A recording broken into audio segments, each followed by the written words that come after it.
तो भाइयों कल हुआ था UFC 321 फाइटिंग इवेंट, जिसमें टॉम एस्पिनॉल और सिरिल गेन की फाइट एक आई पोक के कारण नो कॉन्टेस्ट हो गई थी। और इसके बाद जो आई पोक करा सिरिल गेन ने और टॉम एस्पिनॉल की आई पे कितना इफेक्ट हुआ, इसके बारे में आप सबको बहुत ज़्यादा क्यूरियोसिटी है। अब टॉम एस्पिनॉल ने भी काफ़ी सारी फुटेज और डॉक्टर के साथ जो मीटिंग हुई है उसको पोस्ट करा है अपने यूट्यूब पे, जिसपे उन्होंने दिखाया कि उनको कितनी इंजरी हुई, क्या क्या सिवियरिटी थी इस इंजरी की, डॉक्टर का क्या कहना था। साथ ही साथ यहाँ पर उनका आगे आने वाला फ्यूचर किस तरीके का होने वाला है, क्या ये सीरियस इंजरी थी। बहुत सारे लोग, आप सबको पता है कि यहाँ पर ऐसा कह रहे हैं कि इवन दो आईपोक था, यहाँ पर फाइट करनी चाहिए थी टॉम एस्पिनॉल को। यहाँ पर ये सारे ओपिनियंस भी निकल के आ रहे हैं। तो इस वीडियो के अंदर मैं आप सबको बताऊंगा कि डॉक्टर्स पर्सपेक्टिव, आप सबको पता है मैं खुद भी मेडिकल फील्ड में ही हूँ, तो आप सबको डॉक्टर्स पर्सपेक्टिव से बताऊंगा कि क्या एक्चुअल में इंजरी थी, कितनी इंजरी थी, क्या सिवियरिटी थी और क्या टॉम एस्पिनॉल यहाँ पे कंटिन्यू कर सकते थे। साथ ही साथ भाइयों बेसिक रियलिटी की भी बात करेंगे, क्या फाइटर्स आई पोक के बाद फाइट कर सकते हैं, क्या यूएफसी के अंदर कोई नए रूल्स आने चाहिए, सारी चीज़ों के बारे में इस वीडियो के अंदर डिस्कस करेंगे।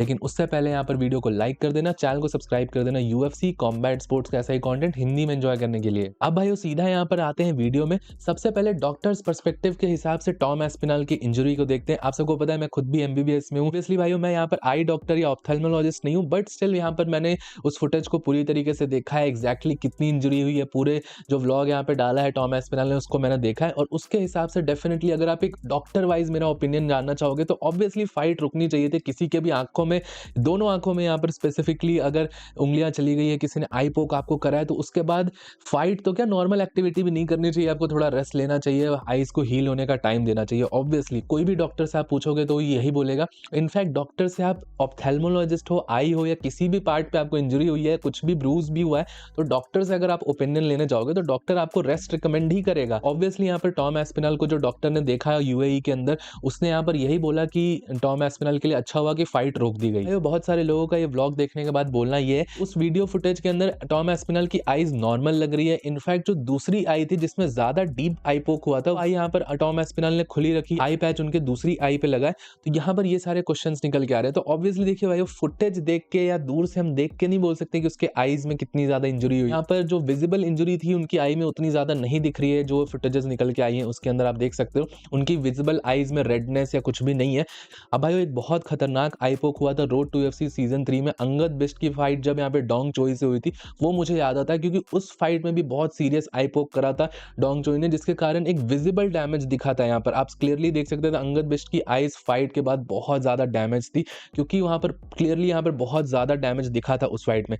तो डेफिनेटली उस लेवल का आई पोक तो नहीं था और उसमें अंगद बिष्ट ने स्टिल फाइट कंटिन्यू करी थी, पूरी 3 राउंड फाइट लड़ी थी। बट ऑब्वियसली हम इसको कंपेयर नहीं कर सकते हैं, वो रोड टू यूएफसी की फाइट थी, ये एक टाइटल फाइट थी। बट विजिबल डैमेज की बात हो रही है कि हाँ यहाँ पर विजिबल डैमेज नहीं दिख रहा है टॉम एस्पिनॉल की आईज में। बट स्टिल मैं ये चीज बोलूंगा कि विजिबल डैमेज नहीं दिख रहा है, इसका मतलब ये नहीं है कि टॉम एस्पिनॉल झूठ बोल रहा है या वो एक्टिंग कर रहा है। डेफिनेटली उसको इंटरनल इंजरी हुई होगी। और उस व्लॉग में आप देखोगे स्पेसिफिकली लाइट सेंसिटिव ज्यादा थे, फोटो सेंसिटिव थे। जैसे ही लाइट पड़ रही थी उनके आईज पे, डॉक्टर एग्जामिन करने के लिए लाइट यूज कर रहा था, तो उनको ज्यादा प्रॉब्लम उस टाइम पर हो रही थी। तो ये सारी चीजें यहाँ पर निकल के आई हैं। अब भाइयों इसके बाद बहुत सारे लोगों ने यहाँ पर ये बोला है कि टॉम एस्पिनॉल एक्टिंग कर रहा है, इतनी सारी एक्टिंग चल रही है, विजिबली कोई डैमेज नहीं दिख रहा है, यहाँ पर आईज नॉर्मल दिख रही है, बट फिर भी इतनी ज्यादा एक्टिंग करी जा रही है टॉम एस्पिनॉल की तरफ से, फेक इंजरी दिखा रहा है। अब ऑब्वियसली मैंने आपको एक्सप्लेन करा है कि जरूरी नहीं है कि विजिबल आपको दिखे, इंटरनल डैमेज भी हो सकता है। हालांकि कोई सीरियस डैमेज नहीं दिख रहा मेरे हिसाब से भी, मुझे नहीं लगता कि कोई बहुत सीरियस डैमेज है जिससे टॉम एस्पिनॉल को कोई कैरियर एंडिंग इंजरी हो सकती है, ऐसा कुछ नहीं है फिलहाल के लिए। बट स्टिल जो भी होगा वो इंटरनल उनको इंजरी होगी, उससे उनको पेन हो रहा है। तो भाई ये तो रही यहाँ पे डॉक्टर साइड वाली बातें, यहाँ पर मेडिकल साइड वाली बातें हो चुकी है। अब बात करते हैं एज अ फाइट फैन। अब फाइट फैन ऑब्वियसली फ्रस्ट्रेशन बहुत ज्यादा था, क्योंकि इस फाइट की यहाँ पर बहुत ज्यादा टाइम से वेट कर रहे थे लोग। और जिस तरीके से टॉम एस्पिनॉल का ऑरा था, बिल्ड था, वो हैवीवेट का baddest man on the earth ऐसा बोला जाता है, जो हैवीवेट चैंपियन होता है उसको, तो उस तरीके का ऑरा था। लेकिन जिस तरीके से ये फाइट खत्म हुई, डेफिनेटली कुछ ना कुछ अफेक्ट जरूर टॉम एस्पिनॉल के यहाँ पर इमेज और इस सारी चीजों को होगा। हालांकि टॉम एस्पिनॉल की गलती नहीं है, आई पोक उस बंदे के साथ हुआ है, लेकिन ऑब्वियसली जिस तरीके से कंडक्ट करा है टॉम एस्पिनॉल ने, मुझे ऐसा लगता है कि अपने आप को पूरी सही तरीके से कंडक्ट नहीं करा है। अब इसका सबसे बड़ा रीजन मुझे ऐसा लगता है कि चलो आई पोक हो गया, मैं ये भी नहीं करा कि उनको फाइट कंटिन्यू करनी चाहिए थी, फाइट कंटिन्यू नहीं करी, उनका पूरा चॉइस था वो चीज को। लेकिन आप ये चीज कर रहे हो, उसके बाद इतनी ज्यादा एक्सप्लेनेशन, पूरी वीडियो, और आप पूरी व्लॉग में देखोगे आप डॉक्टर से जबरदस्ती जो कैमरामैन है वो बुलवाना चाह रहा है कि सही था ना, फाइट खत्म हो गई, फाइट खत्म हो गई। तो जो चीज़ मैंने आपको बोला, डॉक्टर से आप कभी भी पूछोगे तो वो हमेशा बोलेगा कि हाँ, फाइट खत्म हो जानी चाहिए थी। कोई भी डॉक्टर ये नहीं बोलेगा कि नहीं-नहीं इसको फाइट करवानी चाहिए थी। तो ये सारी चीज़ें अच्छी लाइट में टॉम एस्पिनल को नहीं डालता है। टॉम एस्पिनल को यहाँ पर इंजरी हो गई थी, आई पोक हुआ था, उन्होंने डिसीजन लिया फाइट ना करने का।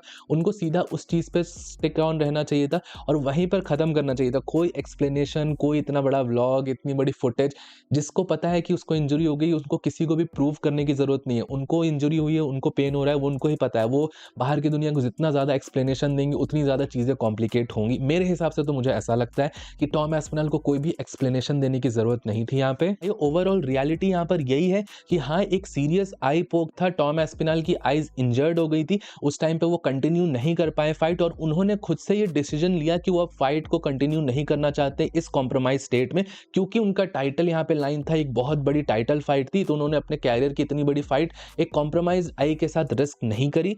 अब भाइयों बहुत सारे लोग यहाँ पर कंपैरिजन कर रहे हैं कि फिर ये किस बात का चैंपियन है, हैवीवेट डिवीजन का चैंपियन है, इसको अपने आप को कंडक्ट करना चाहिए था, मैनली बिहेव करना चाहिए था, फाइट कर लेनी चाहिए थी। तो मैंने भाइयों फिर से बोला, ये एक इंडिविजुअल फाइटर की चॉइस है। ऑब्वियसली स्मार्ट डिसीजन यही था कि अगर आपको आईपोक हो गया तो आपने फाइट कैंसिल करवा दी ऑब्वियसली। लेकिन जो दूसरी साइड ऑफ ऑडियंस है जिनका थॉट प्रोसेस ये है कि फाइट आपको करनी चाहिए, ये फाइटिंग गेम में इनमें ये सारी चीज़ें होते रहती हैं, आपको उससे रिकवर करके फाइट करना होता है। तो ऑब्वियसली एडवर्सिटी आती है, सब बंदों का अपना-अपना तरीका। ऑब्वियसली भाइयों हम सबको पता है यहाँ पर कोई टोनी फर्ग्यूसन या नेट डियाज जैसा फाइटर होता है, उनकी आँख निकल भी जाती है, वो तब भी फाइट करते हैं। लेकिन स्टिल यहाँ पर हम ये नहीं कह सकते कि टॉम एस्पिनल ने डिसीजन लिया तो वो गलत है और टोनी फर्ग्यूसन या नेट डियाज जैसा फाइटर इंजरी के साथ भी फाइट करता है तो वो सही है। दोनों के अपने-अपने तरीके हैं यहाँ पे डील करने के, दोनों की अपनी-अपनी मेंटालिटी है और इस तरीके से फाइटर अगर स्मार्ट और सेफ प्ले करना चाह रहा है तो उसमें भी कोई गलत चीज़ नहीं है, मुझे नहीं लगती इस चीज़ के बारे में। बाकी भाइयों एक और रियलिटी यहाँ पर ये है कि इस फाइट के बाद बहुत सारी बातें फिर से निकल के आ रही हैं कि यूएफसी को आई पोक्स को रोकना चाहिए, आई पोक्स यहाँ पर क्यों हो रहे हैं, यूएफसी अलाउ कर रही है, ग्लव्स चेंज कर देने चाहिए, ट्रेवर विटमैन वाले ग्लव्स लेंगे, ये वाले ग्लव्स यूज होंगे तो आई पोक रुक जाएंगे, दिस दैट बहुत सारी चीज़ें बोली जा रही है। तो भाइयों यहाँ पर एक चीज़ रियलिटी आप सब समझ लो कि ऐसा बिल्कुल भी कोई ऐसा फुल प्रूफ मेथड नहीं है जिससे आई पोक्स रुक जाएंगे। जो आई पोक होने का जो ट्रेडिशनल तरीका ही है, फाइटर्स यूजुअली आई पोक इसलिए करते हैं या अनइंटेंशनल आई पोक्स इसलिए होते हैं क्योंकि वो एक ब्लॉकिंग मैकेनिज्म है। फाइटर्स यहाँ पर हाथ ऐसे खोल के ब्लॉक करना चाहते हैं और ऑब्वियसली भाई वो एमएमए ग्लव्स हैं, उसमें ऑलरेडी बहुत ज़्यादा छोटा होता है तो हाथ पूरे फैला के वो पैरी करते हैं जैब्स को और पंचेस को और उसी में उनके फाइटर्स का हाथ यहाँ पर आगे की ओर हो जाता है। ऑब्वियसली ऐसे करना अलाउड नहीं है, हाथों का हाथ हमेशा ऐसे होने चाहिए, बट ये एक इंस्टिंक्टिवली मूवमेंट होती है भाइयों। जब आप पंचेस थ्रो कर रहे हो, वो ग्रूसम फाइट के अंदर हो, तो ये हाथ ऐसे हो ही जाएंगे और ये चीज़ एक रियलिटी हम सबको एक्सेप्ट करना पड़ेगा कि आईपोक्स एक गेम का पार्ट है और ये हमेशा होते रहेगा। ये ऐसा नहीं है कि कोई एक मैजिकली कोई एक ऐसा ग्लव आ जाएगा जिससे आईपोक रुक जाएंगे। जो ट्रेवर विटमैन वाले ग्लव्स हैं वो भी आ जाएंगे तब भी आईपोक्स होंगी। यहाँ पर ये सारी चीज़ें चलते रहेंगी। फाउल्स एक गेम का पार्ट होता है, फाउल्स होते रहेंगे। हाँ, उसको किस तरीके से रेगुलेट करना है, उसके ऊपर पनिशमेंट्स क्या होनी चाहिए, क्या फाइटर्स के पॉइंट्स किस बेसिस पे कट होने चाहिए, क्योंकि हमने देखा है कि कुछ फाइटर्स 2-2 3-3 आईपोक कर देते हैं, तब भी उनको यहाँ पर पॉइंट डिडक्ट नहीं होता है, कुछ का पॉइंट डिडक्ट हो जाता है। तो इसके ऊपर सॉलिड रेगुलेशंस या कुछ क्लियर यहाँ पर रेगुलेशंस निकल के आने चाहिए, तभी यहाँ पर पता चलेगा। बाकी भाई आईपोक्स एक पार्ट है और यहाँ पर कितनी ज़्यादा भी नई टेक्नोलॉजी या कुछ भी ग्लव्स वगैरह की जो बातें करी है, सारी पॉइंटलेस बातें। आईपोक्स फिर भी होंगे ही होंगे। बाकी आप सबका क्या ओपिनियन है इस बारे में मुझे नीचे कमेंट सेक्शन में ज़रूर बताइएगा। टिल देन वीडियो पसंद आया हो तो प्लीज़ वीडियो को लाइक, चैनल को सब्सक्राइब कर दीजिएगा। मिलता हूँ आप सबको नेक्स्ट वीडियो में अगले अपडेट के साथ। Bye bye.